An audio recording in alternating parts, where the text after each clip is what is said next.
Thank you so much for listening to Urbanistica podcast. I am Mustafa Sharif, an urban planner, and you're more than welcome to join my big journey of exploring the making of smarter and more livable cities.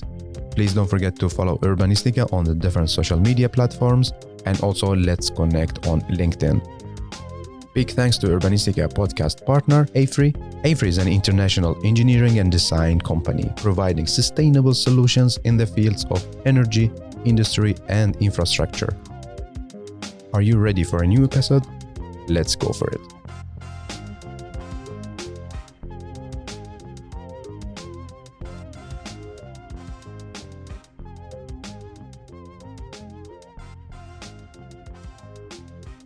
Today we have one more great episode with very interesting storytellers. I have the pleasure to welcome our first guest, Aurore Belfrage, member of the Swedish EXPO committee, tech investor and partner of think tank SusTechable. And I have the pleasure to welcome our second guest, Karl-Henrik Sundström, chair of the Swedish EXPO committee and also former CEO of Stora Enso. Hey, and welcome to Urbanistica podcast. Thank you. Hey. Thank you. How are you doing, Aurore? I'm doing very well, thank you. I'm very pleased with myself. I've bicycled from town, which is a great start after summer. That's amazing. How was the biking here? Is it easy? Well, I took one route here, but now that I know the road better, I'm going to take another route back, which is the more scenic route, thanks to Kalle. Kalle, we can call you Kalle, right? Yes, call me Kalle. It's a lot easier. Welcome, Kalle, to Urbanistica podcast. And how are you doing? I'm very fine, and it's good to be back after the vacation period, which I think for most people has been a good period, even though today it seems like the fall is coming. Yeah. So how was your summer, by the way? Well, lovely, thank you. I have a 3-year-old daughter, so we've eaten ice cream, picked flowers, and had a lot of fun. That's nice. Kalle, how was your summer? I hope it was shiny. Yeah, it was very, very nice. So I spent the first month, the June, out in the archipelago. I spent July in my farm in Spain, and then I was walking in the Swedish mountains in the early August. So wow. I feel that it's been an extremely nice summer. That's amazing. So now you're fully charged. Absolutely. Back to business. Back to business. So we start with you, Aurore. You're one of our storytellers. How would you like to introduce yourself and tell us about your passion? Well, thank you. I'm thrilled to be here. My background is in tech entrepreneurship. My background before that is actually in metal recycling and scrap dealing. I am passionate / scared of climate collapse. So I try to use my professional time to constructively contribute to a green transition and using technology as one piece of the puzzle. And my big disclaimer there is that I don't think it's the only piece of the puzzle in the green transition, but an important. So I run a think tank called SusTechable, where we talk about the intersection of technology and sustainability. And other than that, I invest in companies, in entrepreneurs that are filled with grit and grit and annoyance about a problem to be solved is the most important factor in an entrepreneur. I used to build companies before. So can I summarize that you're using tech as to solving problems?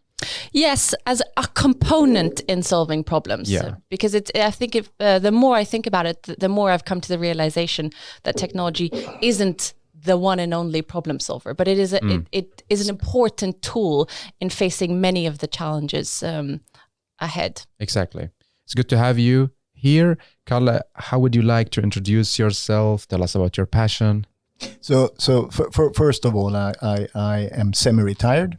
At the moment, after working basically my whole life, I'm actually quite old, not as young as Aurore, but what's driving me and my agenda today are actually 3 themes. One is green conversion, the second is digital, and the third one is leadership, and that's what I'm trying to do, and that's also behind all the things I do. So, for example, EXPO is actually in the name of sustainability, which I think is very important. All my board positions are in companies either working with the green conversion or trying to convert traditional base industries to be more fit for the future, which is basically digital and being green for the future. So that's what's driving me, and I'm also working partly as a consultant in those areas. That's amazing. And can you tell us more about your current position at the EXPO? So I'm the chair since about a year ago. So it's been a busy year. And what is the chair doing in a committee? So I interact and make sure that we get the agendas and the tasks to be done accordingly, and using the different competencies that we have in the committee, because it's everything from industrialists to people from the labor unions to young entrepreneurs, and everybody has different skill sets. And my job is basically to ensure that is reflected in what we do in the committee, in the project, which is actually to do this fantastic event during 6 months in Dubai, starting 1st of October. Exactly. Kalle is way too shy about what he's doing. He's got a smorgasbord. It's a huge project, and with elegance, tact, leadership, drive, he's moving basically a big part of industrial Sweden to build this world exhibition. So we're COVID apart. Otherwise, I would high five you. Okay, thank you. That was very nice of you, Aurore. Yeah. And can you tell us and tell the listeners about the EXPO? Like, give us a highlight. What is EXPO, and when was the first time? So the first time was 1851 in London, and it's been held with a number of some decades has been every year, some decades has been 5 and 10 years between those. Obviously, with the First and the Second World War, there was a pause, and then it started again. And Sweden has participated since a very, very long time. This is a very special exhibition. Why? Because it's actually an exhibition of a country. So when you go there, it's not only about products and services from entrepreneurs and industrialists. It's also about the cultural life. It's about the social contract of a country. And I think that's something that we can be very proud of in Sweden, with human rights and labor unions, and we solved everything through negotiation. And that's something to be very, and it's also for us, when we're there in a very short period on one spot, we will also be able to learn from other countries, because that's what it's about. It's about people meeting and starting to build trust. And trust is the start of everything. And this time, the exhibition is in the name of sustainability. And it's demonstrated by the pavilion, which is built in Swedish wood. The most sustainable building material there is in the world, because it's renewable. I think that whole pavilion is about 30 seconds of growth in a Swedish summer. Then it's grown back again. Wow. And at the same time, it's probably going to stay for a long time, and then it's a CO2 bank. So I think it demonstrates a lot about sustainability. And it's also about making a society sustainable. Yeah. But who is financing all of this? Because from what I hear and from what I saw, it's a very big thing. Oh, yes. Who's paying for this? So first of all, this is the biggest Swedish export project ever in the Swedish history. Wow. Okay. And the financing, it's a dual financing. It's half by the government, which is basically us taxpayer, and half by Swedish companies who want to be part of this. Because since it's the whole country, but it's also with companies, because this is actually the place to be this year. Because this is the first big event since COVID started. So people are eager to meet. Yeah. And even though there will be travel restrictions, we will also make it a lot more digital than previous, because we want whole Sweden to be part of this. Even though, so they have to do a virtual meeting like we've been doing now for almost 1.5 years, right? Yeah. So, but that's also an option. But there will also be people coming there. So I think it's a very good event, and that's why the Swedish company and the Swedish government have put money into this, because for them it's actually a relatively cheap way of meeting new potential customers or new potential partners or new potential friends. And I think friends is one of the key parts in this. As you mentioned, Kalle, the 2 times we didn't have World Exhibition was during the World Wars. Yeah. And that says quite a lot. It's because trust broke down. The international community could no longer meet. And therefore, having a World Exhibition like this is a manifestation of the importance of a global conversation, an international community, multilateral meetings, conversations, trade. And in order for us, because behind the layers of trade, but also party and schools and trips and children and hot dogs and all the fun parts of it is a very important layer of building trust, just as Kalle says, because we're facing a potential civilizational collapse with climate change. And the only way to meet that is by doing it together. And the trust that Kalle was talking about is absolutely fundamental. So when we say we're doing an investment in Sweden, and we're doing an investment in Swedish trade, and we're doing it in industry and Swedish culture and the way of doing it, also we're underpinning the possibility of global collaboration to solve the problems of our time. Exactly. And I'm wondering now, because we have 192 countries will be there during the Expo, what does Sweden bring to the table? I think what Sweden brings to the table, we are a democracy. We are a small nation. We have very innovative companies. And we have a schooling system that is different. We have a population that is actually quite mixed, which is a important thing. And when you have all these components together, you can actually demonstrate that progress needs to come through the whole of the country to be able to be competitive in the world market. So I think the Swedish model offers something that is unique and is something, and we are a little tiny nation. We punch above our weight, though. Yeah, yes, but what I mean is, we are not so it's very easy to talk to the Swedish. We don't occupy other countries and things like that. So we can be a good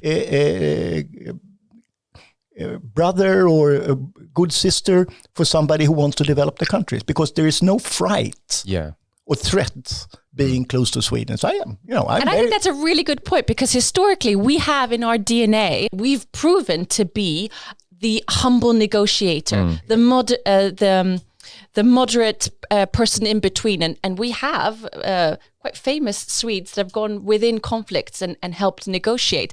And we don't need to negotiate in a conflict right now. But the spirit of that, just as Kalle says, as a humble middleman supporting, is exactly what the world needs right now. It's like more bringing the peaceful mindset. Is this something we can say? I hope so. Peaceful mindset that you solve conflicts in a different way. This is what Sweden will bring or show. Yeah, and also innovation and the importance of making sure that you have, good industries and labor unions and high innovation and profitable industries is no contradiction. It's actually a reason why we have a competitive industries. Exactly. And Aurore, tell me more about the co-creation for innovation. What does it mean? Well, co-creation for innovation is basically just what we talked about. One is technology, innovation, research and development, Swedish industrial companies with products that are highly competitive and sought after on a global market. But how are they made, and how are they shown, and how are they communicated in a spirit of co-creation? And I think to further answer the question of how will Sweden contribute is in the combination, the marriage, so to speak, of the high tech and the co-creation, which means we'll do it together in collaboration, understanding clients, nations, nature's challenges and opportunities, and co-create technology in order to grow, save, build, decrease emissions, etc. So and it's been proven time after time. Innovation never happens in isolation. Kalle, this is what the very important points that you're highlighting. Some people say that Sweden shouldn't be there, and we should just ignore it. And from the other side, we see the government is there. So why, like, now you're talking like innovation never happened when you're in isolation. No, and we all know that. Complex problems are solved between people at a whiteboard, right? That's true. That's how innovation is happening. Yeah. And if everybody is a middle-aged white man, I don't think you will be very innovative. You need to get inputs from all sources that are necessary and maybe more to be able to create things. And I think by being there, and there are probably different arguments for not being there, but that's an isolation theory. I think we need to be there and show how a small country can prosper and have competitive industries and human rights and so forth. But let's do the devil's advocate, because I'd never understood what are the arguments not to be there, and let's address them. I think it was more about, okay, it's like a wasting of taxes money. It's like the thing that we should not, like, it's about the human rights and labels, and also like with the thing with the climate change. So this is what I faced when I was getting into the EXPO. Okay. Let's start with the first one. Yeah. So when it comes to this wasting of tax money, we have to remember how the Swedish model is working. Yeah. It's working very much that we have basically very competitive industries who actually generates all the income to the state. Then we distribute that in our model. And you might have arguments about that, but that's the way it is. So if we don't have big industries who can export, who can pay people, and both of them are paying taxes, there is no Sweden.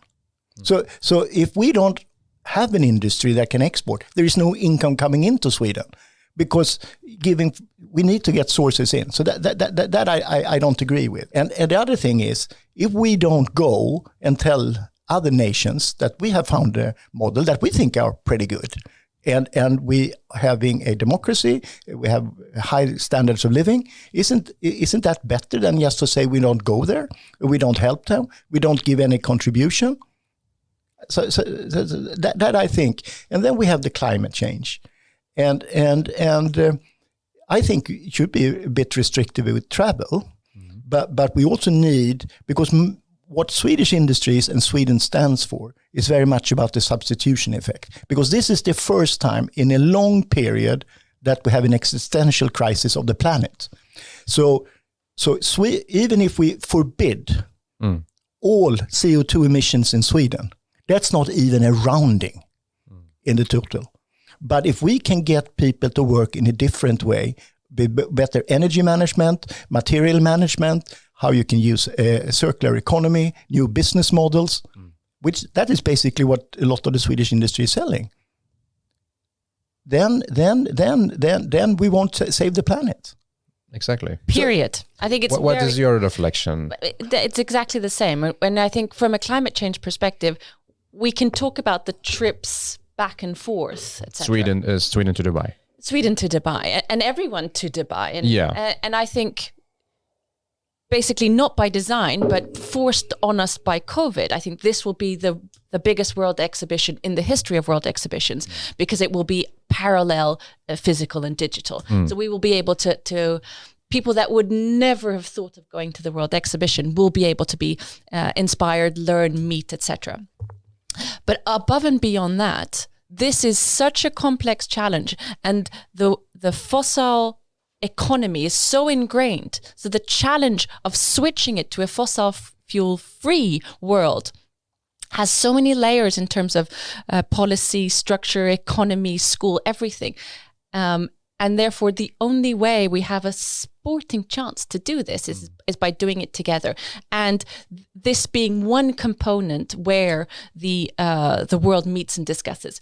And you could say, well, we're doing that in Glasgow at COP26. Yeah. But you need to do it on several arenas. You need to meet in Tokyo as well and do sports together. You need to play football together. You need to eat together. You need to talk about industry together. You need to talk about culture together.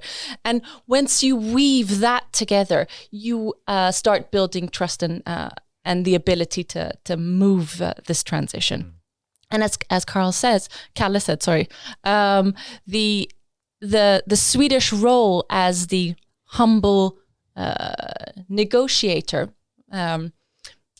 might be able, and that's our ambition for the World Exhibition, is not only show what we can do and learn what we can do, but maybe bring the spirit of co-creation to the bigger nations, the superpowers around the table when it comes to the amount of emissions. And here is a smorgasbord, here's an arena where we could do that. Exactly. And now we are talking about what can Sweden bring to EXPO. But the question also is, what are we gaining back? Like, we're going to meet so many people, so many cities. What is in it for us in Sweden? So one other thing is, since it's a very broad audience, you will have the possibility as a company or as a nation to bring in new ideas, understanding the complexities, and also getting contacts and building trust.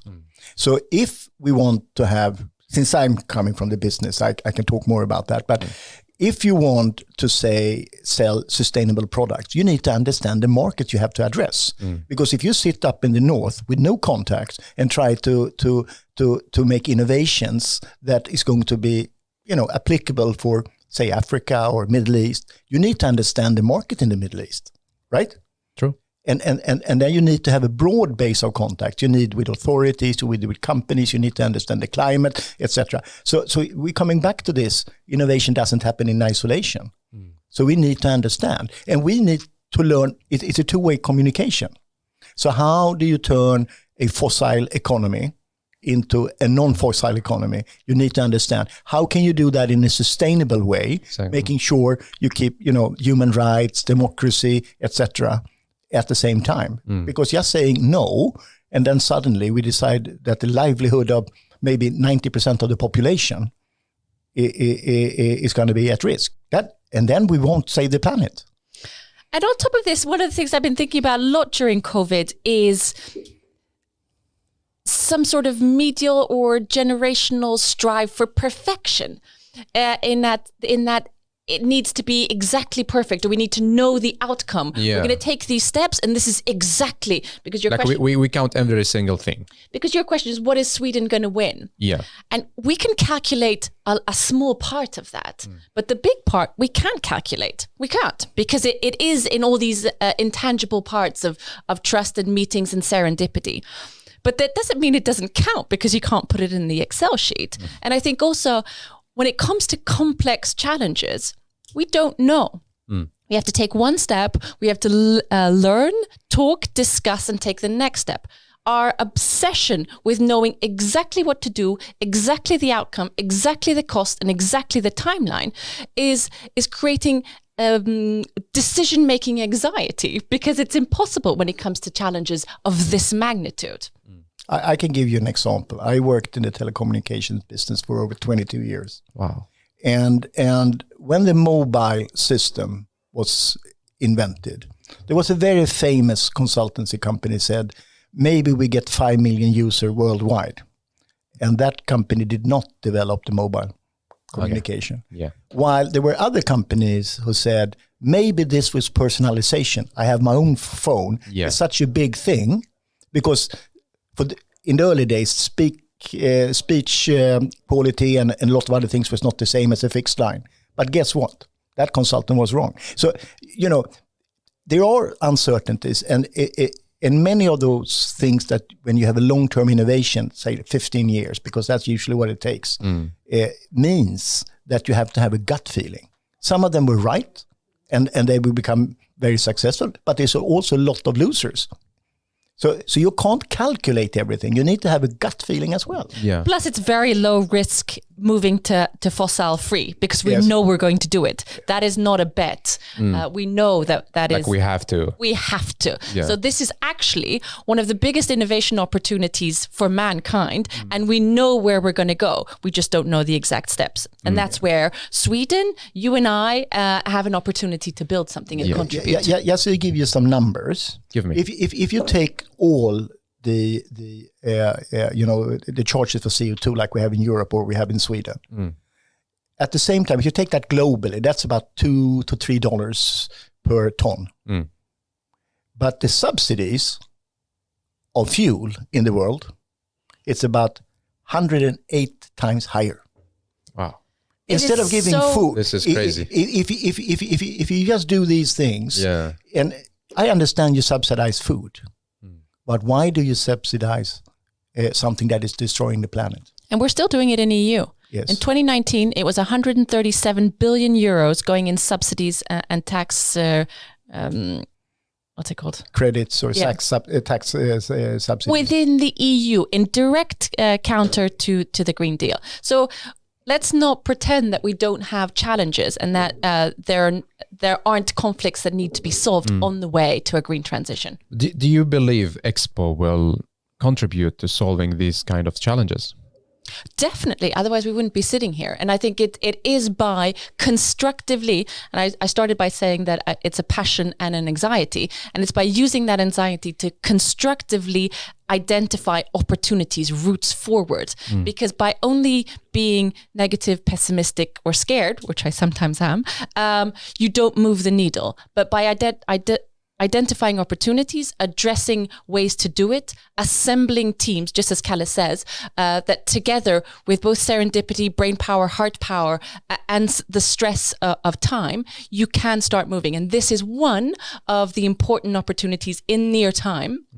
So it's a part of the jigsaw, but you need a lot of parts of the jigsaw to be able to drive that. Today, there is no doubt about it any longer that wind power is the cheapest way to get energy, right?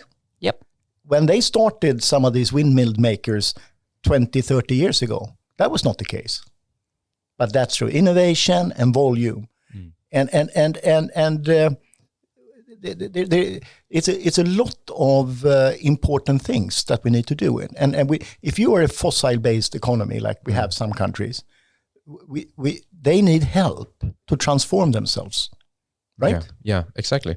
Which addresses, I think, one of the criticisms of EXPO that you didn't mention in your list, which is that the Middle East is oil-producing nations. And I think Kalle's pinpoint something that's important. We need to cooperate. So if oil-based economies need to move, they need to move a bigger part of their economy or their direct economy. And you can't do that in isolation. No. And I think from my perspective, I've been impressed by the UAE and their ambition because they've also made the calculation. As we said, this is not, we don't know if we're going to do it. It's about how quickly we're going to do it. But Kalle, are we in Sweden so perfect that we... No. I would agree, no. We have certain things that are good. We have certain things that we need to improve, like anybody, like any persons. Nobody's perfect, and we can always learn and we can always improve. And that is part of where I'm very proud to be part of the Swedish EXPO, because this is one where we actually go country by country and start to share. But I think our responsibility is to show up. Yes. Everyone needs to come and show up, bring what they have to the table. Exactly. And now I'm I'm looking forward to the EXPO and also to visit the forest. And I guess the listeners are very curious to know more. So can you just give us a highlight about the forest, about the pavilion? The pavilion is a very nice pavilion. It's built in entire wood. Even the ground is made in wood. Wow. Has it been complicated to make this building? Absolutely. You go to a country where you don't build in wood, and you come with a total wood construction, which is also a piece of art. So it's complicated. It's beautiful, and the forest is the name of it because it looks a bit like a forest. And that's a bit of an unique experience from the Nordic region, especially Sweden. And we shouldn't forget that about 11% of Swedish export is forest-based. It's a huge part of what we do as other Nordic countries. And then inside there is a little bit, you can walk in an artificial forest and feel a little bit the sounds of it. Because we also have a thing that is quite unique, and that's a Nordic thing, that's allemansrätten. Because we don't fence in the forest. People can walk in it. Yeah, it's open. It's open.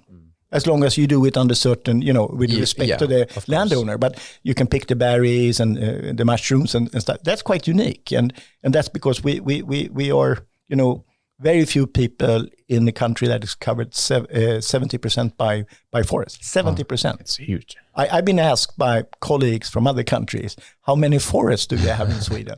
Because there was, I think it was a Dutch person, I think they have 5 forests, which is like in Sweden 5 parks. So this is something unique. Yeah, of course. And it's very sustainable because it's a renewable raw material. Kalle said it's been a challenge to build this, and I think that's a bit of a polite understatement. But this is the part that makes me so proud, and you can't see, but I have goosebumps. We have, just with this building, just the way it's designed and the construction in wood, we have pushed the boundaries of global understanding of how to build buildings. So for me personally, that in itself is a success that can symbolize everything that we've done. And then up and beyond, we haven't even started. Yeah. But we've pushed the global standards of how to do it. Yeah, to rethink construction. In a sustainable way, period. So for me, it's already a success, the whole expo. That's amazing. Tell us more, what will we see there? Like, what will we see, like, apart from it depends if you're going physically or... let's say physically. Physically. Well, you will see a smorgasbord of countries that come in good intent, showing off what they can do, showing up to the party with a contribution. Or do you mean what you mean in the Swedish pavilion? Yeah. Well, you will see a great display of Swedish industrial companies, Swedish culture, art, children's play, life science, and I don't want to give everything away yet. You have to come in. So not too much of a spoiler alert, but it's a great mix because we've really thought through the concept of co-creation. So it won't be siloed. Here's one company and their high tech, and here's another company of high tech. It will be very integrated between culture, society, life science, industry, and the forest. So I think from a viewer's point of view, someone from another country or you, when you go and visit, you will have a quite interactive, multi-sensory experience. Yeah, but from what I hear now, it's not only for businesses. No, the opposite. I'd say the big majority of visitors to the pavilions will be families. Wow, that's amazing. You would like it, given your background, because it's the city of the future, including transportation, parks, constructions, and etc. So it's different islands you're going to visit. I call it islands or areas, bioeconomy or city of the future or connectivity, and everything in design is sustainable. Yeah, sustainability. So before we go to the last section or part of this episode, what is the goal of Sweden being there? So the goal of Sweden being there is to demonstrate the Swedish model and learn from others how we can improve the Swedish model. I think that's as simple as that. Yeah.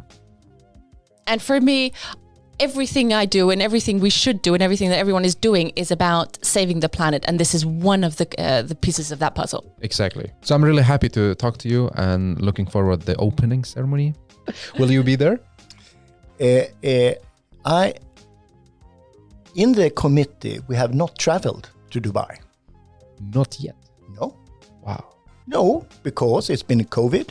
It's about making sure that we don't waste scarce resources and other things, right? Yeah. So for a year we haven't been. Wow. So only the people in the project, the general commissioner has been there, and some people, they go back and forth, but in the committee we haven't. So yes, I'm planning to be there. Interesting. So thank you so much for coming. Thank you so much for inspiring us. And I would love that we finish this episode by each one of you give us, the listeners, 3 takeaway messages. Well, I think I've been very clear today, and I'm going to condense my 3 messages to 1. Save the planet, save the planet, save the planet. Can you be more generous and give us more? For me, it's we can build that into 3 components of saving the planet. Building trust and collaboration and strengthening the international community. Identifying and showcasing and learning from technology how to contribute to a green transition. And by coming with a mindset of co-creation and peace, meeting other people and their challenges and needs in that transition in order to save the planet. That's amazing. Thank you so much. My 3 takeaways are slightly different. It's about sustainability. It's about digital, because this time we need to be very digital. And it's about Sweden. Very inspiring. Thank you so much for coming, and I'm looking forward to continue our conversation in the future. Thank you very much. Thank you. And very welcome, and also very welcome digital if you can't do it physical.